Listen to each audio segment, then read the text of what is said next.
We just got some pretty crazy news in regards to the upcoming, never coming out Blade movie. Let's talk about it.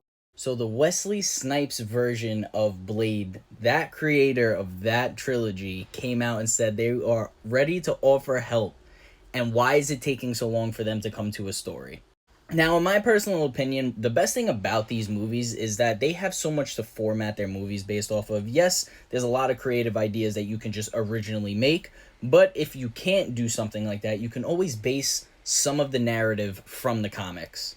Now, while everything is going to crap with this movie and the production and everything else in the story, that no one could seem to find an idea on how to take this character into the MCU, I just feel like they're struggling, not for no reason, but there's a bunch of, Blade comics that they can run off of. So I'm just so curious to know what is actually the biggest problem here.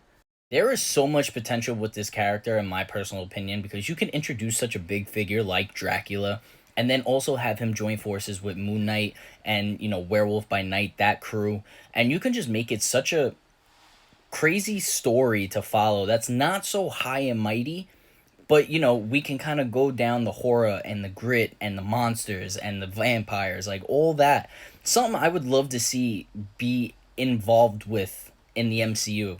You know what I'm saying? I just don't understand what they're having such a problem with. And honestly, I hope Kevin Feige accepts their help, because then maybe we can actually go further in the process with this Blade project and maybe actually get to see it on the big screen. You guys let me know what your thoughts are in the comments below, and let's talk about it.